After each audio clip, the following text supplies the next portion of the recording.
Bonsoir Mathilde Panot. Bonsoir. Merci d'être avec nous. Vous êtes députée du Val-de-Marne, présidente du groupe La France Insoumise à l'Assemblée nationale. Tout simplement, est-ce que c'était la fin du mouvement ce soir? Non, je ne crois pas que c'était la fin. D'abord parce que je ne vais apprendre à personne ici que dans l'étude de l'IFOP qui est sortie la semaine dernière, vous avez vu un Français sur 3 qui se retrouve avec moins de 100 € de reste à vivre le 10 du mois. Et les chiffres du Crédoc qui, la semaine encore passée, étaient tout simplement effrayants puisque un Français sur 6 dans notre pays se prive d'un repas par jour et que 8 Français sur 10 disent qu'ils se serrent la ceinture. Donc c'est dur de prendre une journée sur son travail, de pouvoir aller manifester, mais il faut quand même se rendre compte de plusieurs choses. Un, nous sommes à 5 mois, plus de 5 mois de mobilisation. Et depuis la première semaine de mobilisation, on nous explique toutes les semaines que c'est la fin du mouvement. Première des choses. Là, il y a quand même des éléments factuels ce soir, notamment en termes de chiffres. Et puis, si vous le voulez bien, on va l'écouter tout de suite, comme ça, ce sera fait. Allez-y. Laurent Berger, le patron de la CFDT, tout à l'heure dans le cortège. C'est la dernière, évidemment, sur la question des retraites dans ce format-là. Enfin, je veux dire, on va pas se raconter d'histoire. On a les chiffres de la mobilisation, ça reste encore important. Maintenant, il va falloir qu'on cultive cette mobilisation qui a été la nôtre pour travailler sur les salaires, le pouvoir d'achat, les conditions de travail, l'évolution du travail, le dialogue social. Et on continuera de porter une contestation forte sur les retraites. Mais ça ne prendra pas les mêmes formes, ça me paraît évident. Même Laurent Berger le dit clairement, c'est la dernière. C'était la dernière aujourd'hui. En tout cas, c'est ce que dit Laurent Berger. Ce n'est pas ce que disent d'autres syndicats. Alors, Laurent Berger s'exprime comme responsable syndical. Moi, je vous le dis, comme présidente d'un groupe parlementaire, nous ne lâcherons pas l'affaire sur la question des retraites. Tout simplement parce qu'il n'est pas question de tourner la page de nos vies et que c'est un combat que nous poursuivons, même si vous prenez dans l'histoire, depuis le 19e siècle, nous luttons pour la question du droit au repos, du droit d'avoir une retraite en bonne santé. Et donc, c'est un combat que nous ne lâcherons pas. Mais Madame Panot, à court terme, reconnaissez, parce que bien sûr, vous continuerez à mener le combat pour la retraite à 60 ans en l'espèce, ça peut être en 2027, mais à court terme, vous avez perdu le bras de fer qui vous opposait au gouvernement, dans la mesure où la réforme rentrera en vigueur le 1er septembre. Alors d'abord, dire que non, nous n'avons pas perdu. Nous avons même gagné idéologiquement sur beaucoup des aspects. Quand vous voyez 67% des Français, quand vous voyez 67% des Français qui souhaitent que ce jeudi à l'Assemblée nationale, il y a un vote sur notre proposition de loi. Je dis notre parce qu'elle est aussi co-signée par la NUPES dans le cadre de la niche Lyotte. Je pense que nous n'avons pas perdu et que la majorité sociale de ce pays souhaite toujours que ce gouvernement retire cette réforme des retraites. Le 1er septembre. Eh bien, nous verrons ce qui va se passer jeudi, parce que si la présidente de l'Assemblée nationale ne cède pas aux pressions de l'exécutif... Elle cédera, Mathilde Panot. Oui, mais peut-être. Mais à ce moment-là, on sera dans un précédent qui est terrible. Ça veut dire que vous bouchez toutes les voies démocratiques. Mathilde Panot, pour on ceux va qui nous regardent, réexpliquer. Je vous explique. On réexplique Ça fait simplement les plus choses. de 5 mois. Je vais réexpliquer simplement les choses. Jeudi, il y a peut-être un vote à l'Assemblée sur une proposition du groupe Lyotte qui enterrerait la réforme des retraites, qui enterrerait le passage à 64 ans. Sauf que la présidente de l'Assemblée a la possibilité d'empêcher ce vote en disant non, ce texte-là alourdirait le budget de l'État, donc il n'est pas recevable, donc je le mets de côté, il n'y aura pas de vote. On attend cette décision, peut-être dans les minutes, peut-être dans les heures qui viennent, Mathilde Panot. Donc cette cartouche-là, vous ne l'aurez pas non plus. Alors, je vais reprendre quand même depuis le début parce qu'il ne faut pas s'habituer à certaines choses. Ça fait plus de 5 mois que des millions de personnes manifestent dans ce pays. Il existe normalement, dans notre République, une démocratie sociale qui fait que ce n'est pas on vote une fois tous les 5 ans et après c'est terminé et on attend de devoir revoter 5 ans après. Première des choses. Ils n'ont pas écouté cela, évidemment. L'intersyndicale dans son unité qui, depuis plus de 5 mois, continue sur la question du retrait de la réforme des retraites. L'Assemblée nationale, c'est la Première ministre qui le dit à la télé, elle dit le compte n'y était pas sur l'utilisation du 49.3 et donc que l'Assemblée nationale allait voter contre la retraite à 64 ans. Et à votre avis, pourquoi est-ce qu'ils manœuvrent autant là pour la niche de jeudi ? Ils manœuvrent parce qu'ils savent qu'ils vont perdre le vote. Là, je sors de l'Assemblée nationale. Nous sommes mardi. Ils ont déjà perdu 3 votes.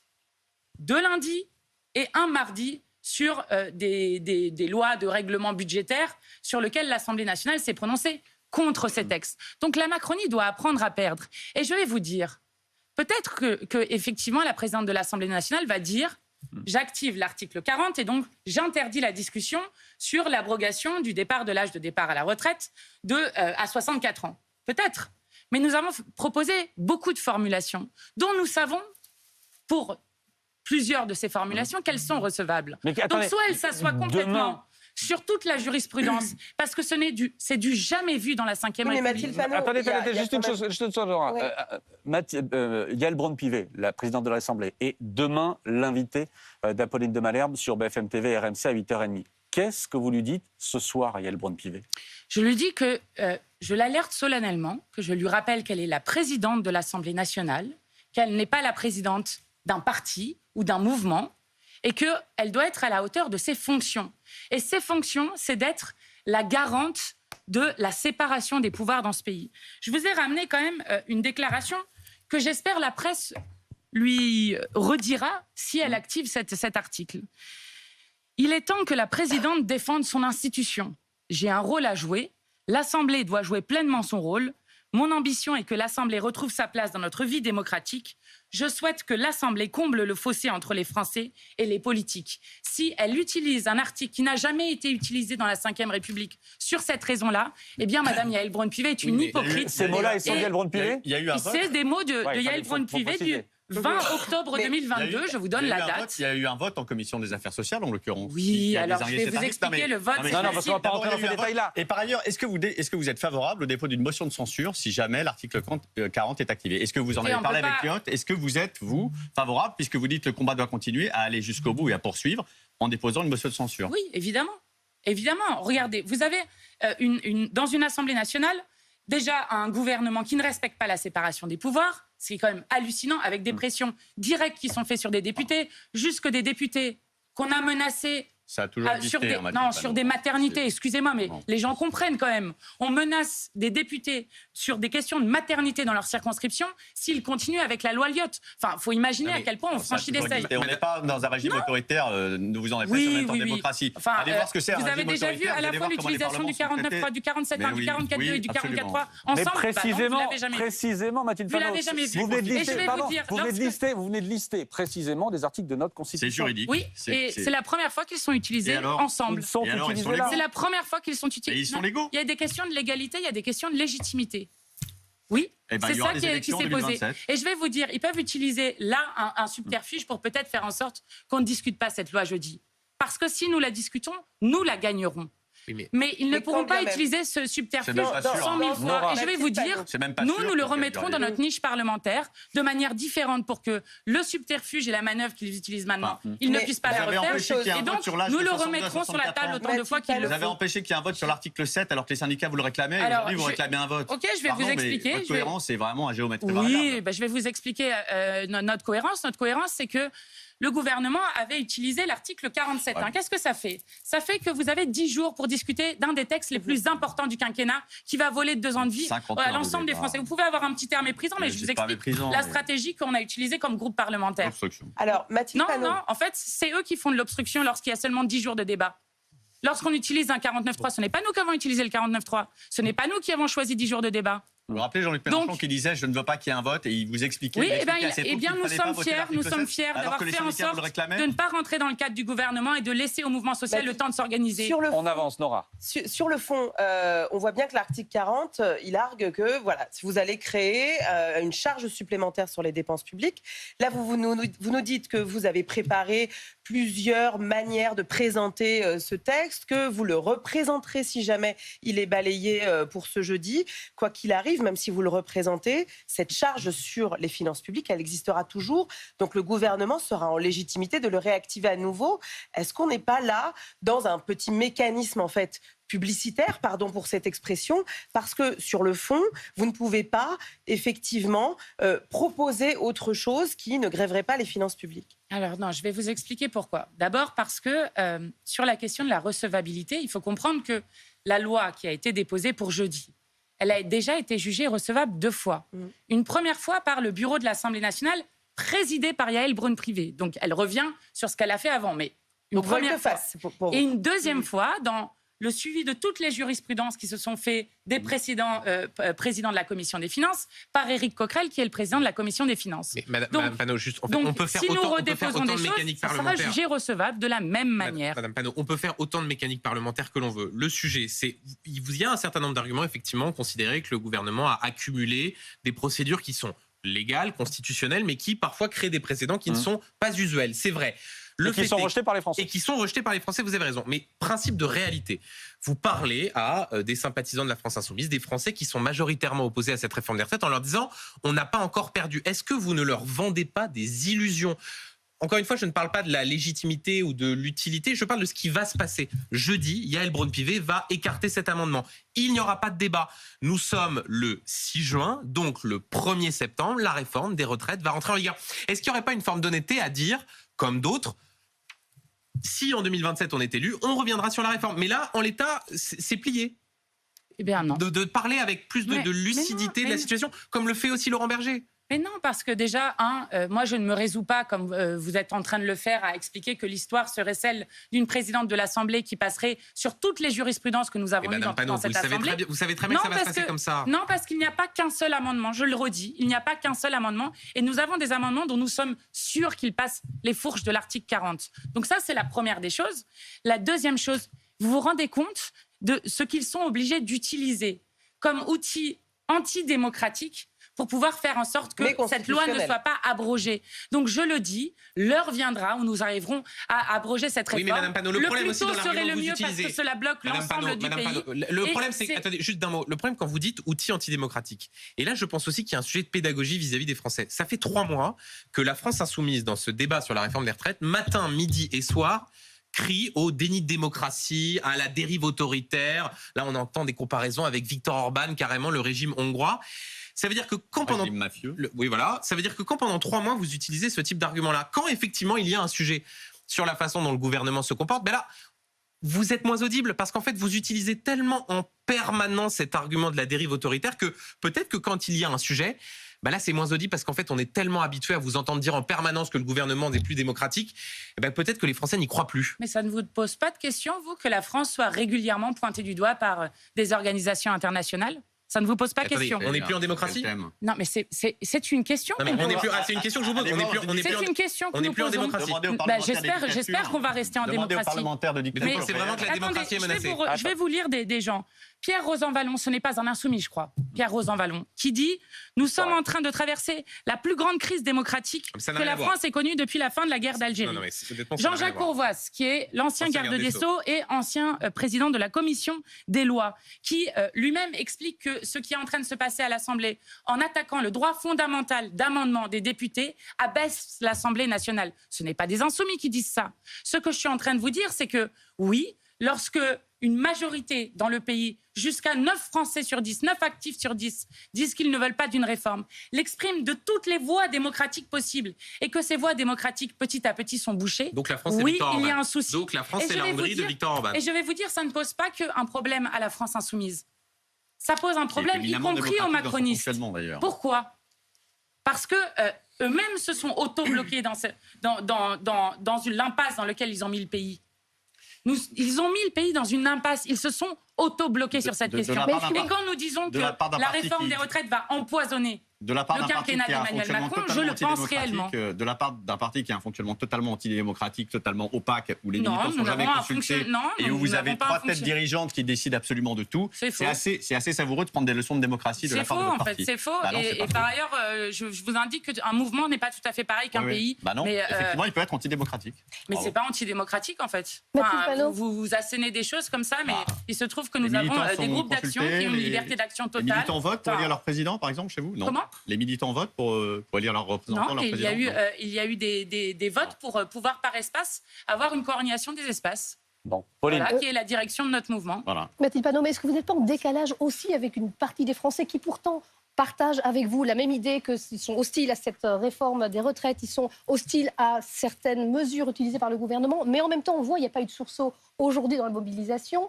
Est-ce que les Français, eux, n'ont pas tourné la page en comprenant que cette réforme, elle a été adoptée, mais ils misent sur la suite, sur 2027 ? Et est-ce que vous ne risquez pas du coup de perdre cet élan, cette mobilisation, ce mouvement au profit du Rassemblement national qui joue déjà la partition de 2027. Et on le voit dans les sondages. Alors déjà, il y a plusieurs choses dans votre question. La première chose sur le Rassemblement national, parce que j'entends souvent que le Rassemblement national tirerait en quelque sorte les marrons chauds d'une mobilisation sur laquelle ils n'ont absolument pas participé. Je rappelle, le Rassemblement national n'a été dans aucune des manifestations. Le Rassemblement national ne s'est pas battu à l'Assemblée, à tel point qu'ils avaient moins d'amendements que Renaissance sur le texte de la réforme des retraites, et votent avec eux contre l'augmentation du SMIC. Et pourtant, c'est important de dire qu'ils montent dans les sondages. C'est pas au point d'amendement. Justement, moi j'ai regardé les sondages européens qui montrent que, par exemple, si la NUPES est unie aux élections européennes, c'est bien la NUPES qui arrive en premier. Il se trouve aussi que les seuls qui ont perdu... Même si elle n'est pas unie, c'est la même chose. Oui, enfin, c'est pas le même symbole, vous comprenez. C'est pas la même chose de dire que le RN arrive en premier et c'est pas une question de crédité à peu près à 26 que vous soyez ensemble ou pas, et effectivement. Mais c'est pas là. Je pose pas ça comme question. On pourrait en débattre. Si vous n'êtes pas ensemble, vous faites plus que si vous êtes unis. C'est un débat intéressant, mais là, je pose juste que dans les sondages, la NUPES est la première force politique qui arrive avant le Rassemblement national, et que par ailleurs, le Rassemblement national sont ceux qui ont perdu un député puisqu'ils étaient 89 et qu'ils sont devenus 88. Donc il faut quand même revenir à l'épreuve des faits. Deuxième chose, est-ce qu'on est en train de se décaler par rapport aux Français? Non, je ne crois pas. Je ne crois pas que des gens qui sont touchés par leur chair par une réforme des retraites, qui vont devoir bientôt faire 6 mois de plus, pour certains même revenir au travail sur la réforme des retraites, vont en quelque sorte dire « bon, bah, c'est pas grave, on oublie ça et puis on continue sur d'autres sujets. » Mais Madame Panot, Laurent Berger, comment est-ce que vous qualifiez ce que dit Laurent Berger? C'est quoi? C'est une sorte de traître à la cause? Il est trop défaitiste? Alors, quand il dit « le match est en train de se terminer », qu'est-ce qu'il fait, Laurent Berger? Binet, quand elle dit non, mais attendez, vous répondez pas à ma question. Laurent Berger, qu'est-ce qu'il fait quand il dit ça? Eh bien, il dit ce qu'il veut comme responsable syndical. Non, mais il se trompe. Ben moi, je pense que oui, la mobilisation va continuer. Alors, sous quelle forme? Mais oui, mais les manifs, c'est terminé. Vous avez raison. Peut-être que ce n'est pas sous la forme de manifestation que, effectivement, le pouvoir continue de ne pas contempler. Mais quand même, posez-vous des questions. Quelle est l'issue démocratique de tout ça? Qu'est-ce qu'on va dire aux gens? Allez voter? À quoi ça sert d'aller voter? Eh ben, ils votent Front National. Allez, à quoi ça sert d'aller voter quand lorsque vous avez des gens qui pleurent des chaudes larmes sur l'abstention, le pouvoir qui pleure des chaudes larmes sur l'abstention, et avec des Français qui ont élu une Assemblée nationale qui voulait voter contre la retraite à 64 ans? À quoi ça sert d'aller manifester? Mais c'est quand même ces questions-là qui posent le pouvoir. Mais le problème, c'est que c'est à vous de trouver une majorité, Mathilde Panot. C'est une crise de régime, et ce que nous portons depuis des années sur la question de la 6e République est une manière de sortir par le haut de cette impasse. Je dis juste un point, excusez-moi, juste un point là-dessus.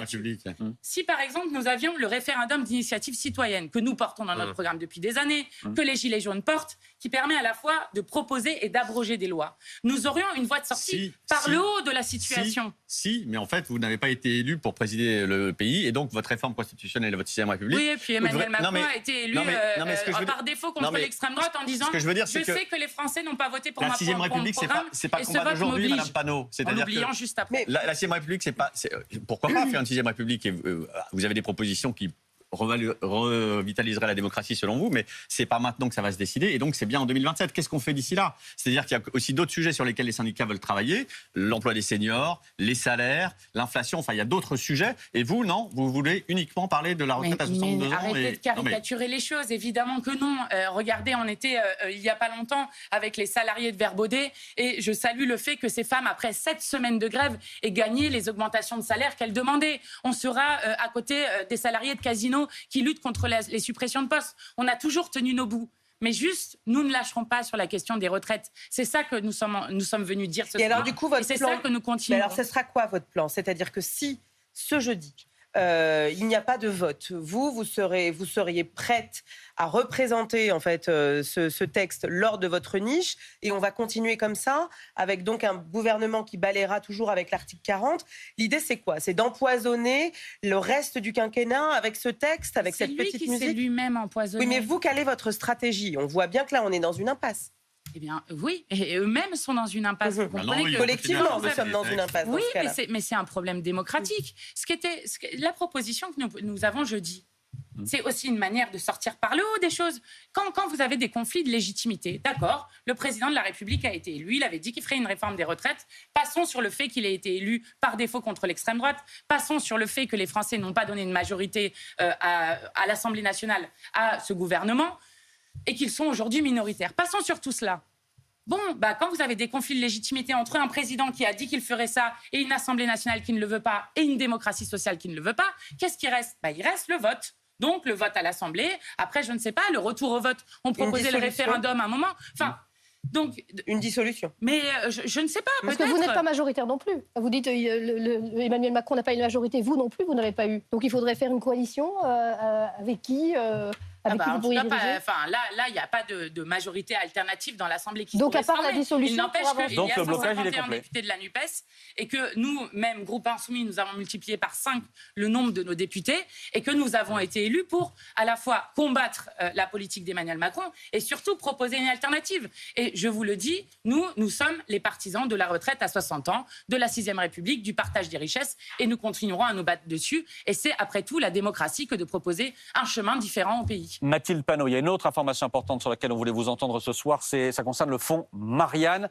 Benjamin Duhamel, je vous demandais des trésors de pédagogie pour rappeler à tout le monde l'affaire du fonds Marianne. Je vais résumer, c'est un fonds qui avait été créé juste après l'assassinat de Samuel Paty par Marlène Schiappa, fonds qui permettait de doter un certain nombre d'associations pour aller émettre des messages, républicains, pour aller lutter contre les messages anti-républicains, contre le séparatisme, notamment en ligne, etc. Il y a un certain nombre d'associations qui ont reçu des subventions très importantes. On parle de plusieurs centaines de millions d'euros, de milliers d'euros, centaines de milliers d'euros. Il y a un rapport qui a été rendu ce soir et un préfet qui démissionne. Oui, absolument. Christian Gravel, le préfet qui était donc chargé, qui était à la tête d'un organisme chargé de mettre en œuvre cette volonté de Marlène Schiappa, ce fonds Marianne. Il démissionne à la suite d'un rapport absolument accablant de l'inspection générale de l'administration. Voilà ce que dit ce rapport. Ce manquement est pour partie imputable à l'association qui n'a pas transmis... alors, peut-être qu'on vous lise juste avant dans l'ordre les 3 points notamment et ce qui est reproché au fonds Marianne, à la gestion du fonds Marianne.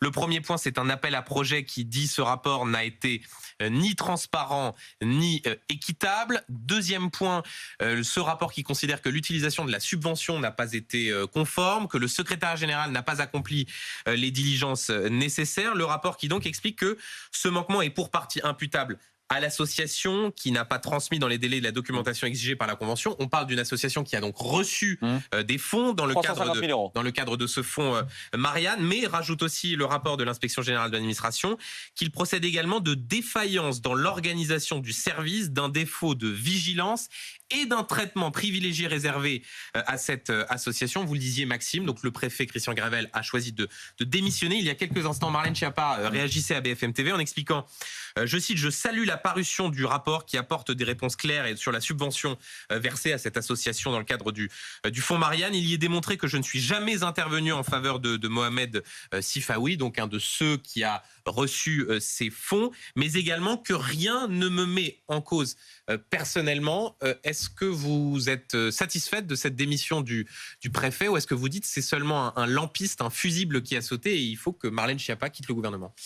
Alors, bon, il y a plusieurs points. D'abord, je vais commencer par le premier que je regrette profondément. C'est que vous avez vu que le Sénat a diligenté une commission d'enquête sur ce fonds Marianne qui s'apparente à un véritable scandale d'État et qu'à l'Assemblée nationale, nous avions demandé de même à Yaël Braun-Pivet d'avoir une commission d'enquête, ce qui me semble normal, et que Yaël Braun-Pivet a refusé que cette commission d'enquête puisse se mettre en place, ce qui, je crois, est extrêmement dommageable. Première des choses.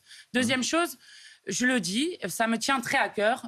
Lorsque nous serons au pouvoir, nous n'utiliserons pas ni les fonctionnaires ni les hauts fonctionnaires comme des fusibles. Parce que ce qui est en train de se passer, ça s'appelle un fusible.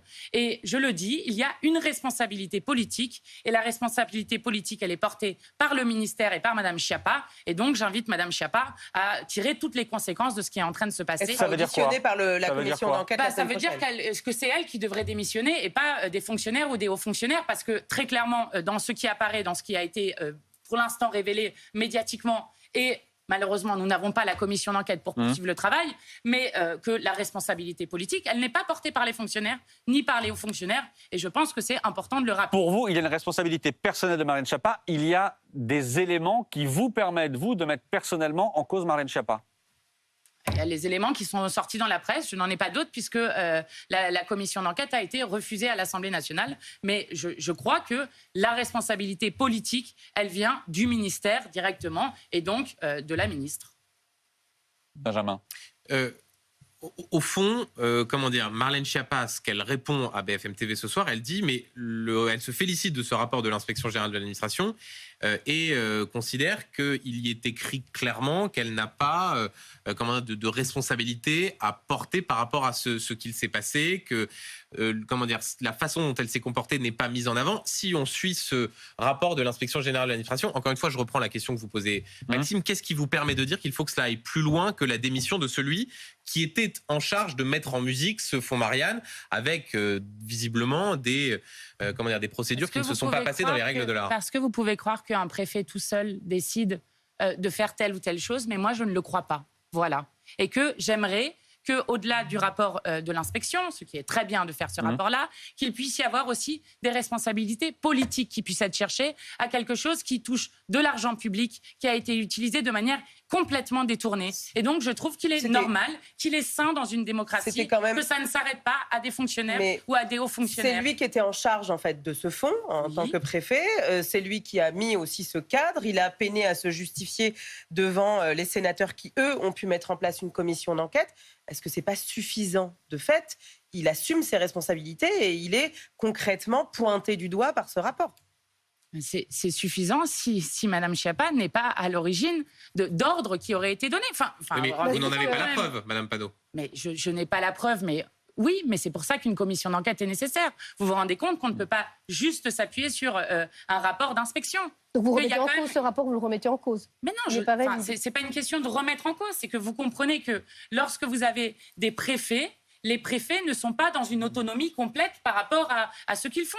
Voilà, je pose la question sur cet aspect-là et je dis et je redis, il y a des responsabilités politiques derrière ce que font des fonctionnaires et des hauts fonctionnaires. Et ce n'est pas aux hauts fonctionnaires et aux fonctionnaires de jouer les fusibles lorsqu'il y a un scandale qui éclate. Juste, il y a la démission. Est-ce que sinon vous demandez à Elisabeth Borne, au président de la République, de demander à ce que Mme Schiappa quitte le gouvernement? Est-ce que vous considérez à un moment donné que si elle ne prend pas la responsabilité de s'en aller, l'ordre doit lui être donné par ses supérieurs hiérarchiques que sont la Première ministre et le président de la République?